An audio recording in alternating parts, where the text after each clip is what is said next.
آسان اردو ترجمہ و تفسیر سورۃ البقرہ رکوع 5 آیت 40 تا 48۔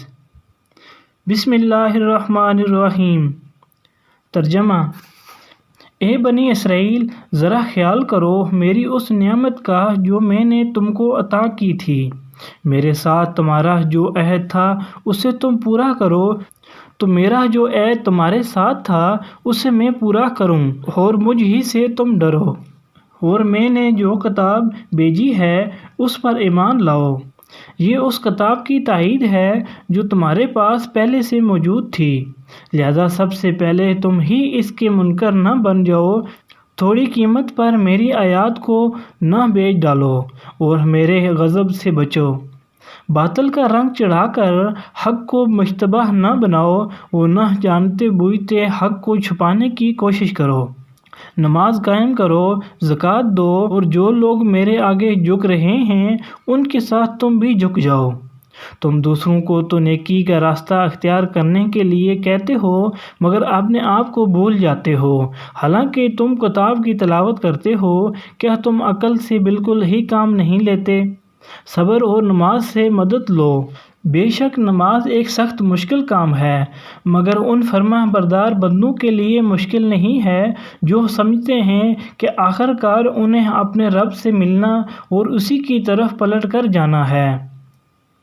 اے بنی اسرائیل، یاد کرو میری اس نعمت کو جس سے میں نے تمہیں نوازا تھا، اور اس بات کو کہ میں نے تمہیں دنیا کی ساری قوموں پر فضیلت عطا کی تھی، اور ڈرو اس دن سے جب کوئی کسی کے ذرا کام نہ آئے گا، نہ کسی کی طرف سے سفارش قبول ہوگی، نہ کسی کو فدیہ لے کر چھوڑا جائے گا، اور نہ مجرموں کو کہیں سے مدد مل سکے گی۔ یہ تھا سورۃ البقرہ کے 5ویں رکوع کا ترجمہ۔ سورۃ البقرہ کے 5ویں رکوع کی تفسیر۔ قرآن مجید میں آدم کی پیدائش اور نوع انسانی کی ابتدا کا یہ قصہ 7 مقامات پر آیا ہے، جن میں سے پہلا مقام یہ ہے اور باقی مقامات حسب ذیل ہیں۔ الاعراف رکوع 2، الحجر رکوع 3، بنی اسرائیل رکوع 7، الکہف رکوع 7، طٰہٰ رکوع 7، صاد رکوع 5۔ بائبل کی کتاب پیدائش باب اول، دوم و سوم میں بھی یہ قصہ بیان ہوا ہے، لیکن دونوں کا مقابلہ کرنے سے ہر صاحب نظر انسان محسوس کر سکتا ہے کہ دونوں کتابوں میں کیا فرق ہے۔ بقیہ حاشیہ ملاحظہ ہو صفحہ 226 پر۔ اسرائیل کے معنی ہیں عبداللہ یا بندہ خدا۔ یہ حضرت یعقوب کا لقب تھا جو ان کو اللہ تعالیٰ کی طرف سے عطا ہوا تھا۔ وہ حضرت اسحاق کے بیٹے اور حضرت ابراہیم کے پوتے تھے۔ انہی کی نسل کو بنی اسرائیل کہتے ہیں۔ بلکہ 4 رکوع میں تحمدی تقریر تھی جس کا خطاب تمام انسانوں کی طرف عام تھا۔ اب یہاں سے 14ویں رکوع تک مسلسل ایک تقریر اس قوم کو خطاب کرتے ہوئے چلتی ہے، جس میں کہیں کہیں عیسائیوں اور مشرکین عرب کی طرف بھی کلام کا رخ پھیر گیا ہے، اور موقع موقع سے ان لوگوں کو بھی خطاب کیا گیا ہے جو حضرت محمد صلی اللہ علیہ وسلم کی دعوت پر ایمان لائے تھے۔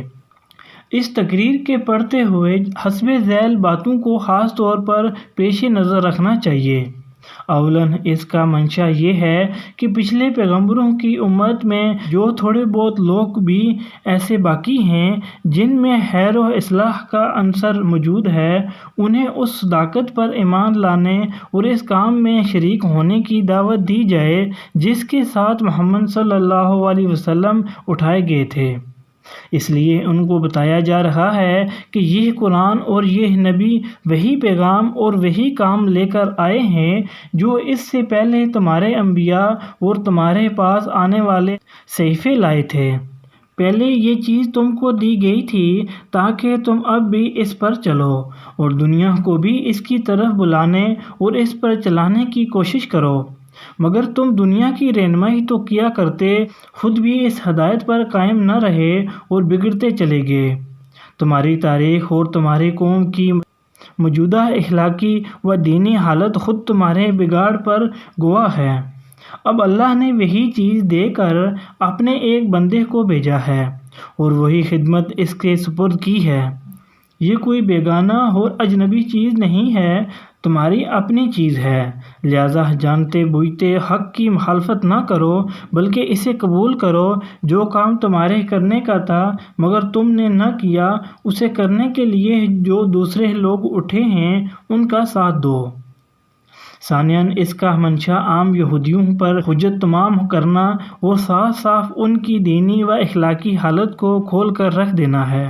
ان پر ثابت کیا جا رہا ہے کہ یہ وہی دین ہے جو تمہارے انبیاء لے کر آئے تھے۔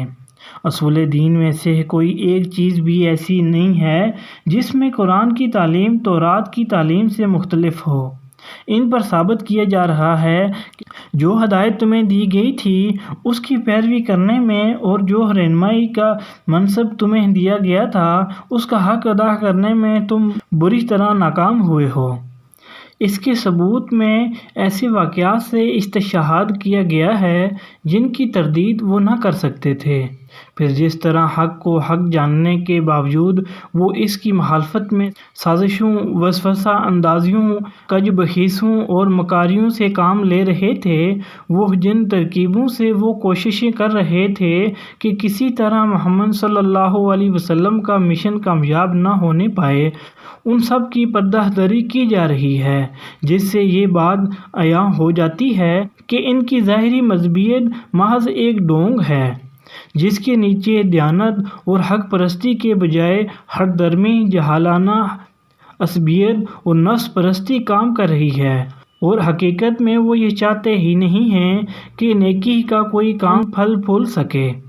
اس طرح اتمام حجت کرنے کا فائدہ یہ ہوا کہ ایک طرف خود اس قوم میں جو صالح عنصر تھا اس کی آنکھیں کھل گئیں، دوسری طرف مدینہ کے عوام پر اور بالعموم مشرکین عرب پر ان لوگوں کا جو مذہبی و اخلاقی اثر تھا وہ ختم ہو گیا، اور تیسری طرف خود اپنے آپ کو بے نقاب دیکھ کر ان کی ہمتیں اتنی پست ہو گئیں کہ وہ اس جرأت کے ساتھ کبھی مقابلے میں کھڑے نہ ہو سکے جس کے ساتھ ایک وہ شخص کھڑا ہوتا ہے جسے اپنے حق پر ہونے کا یقین ہے۔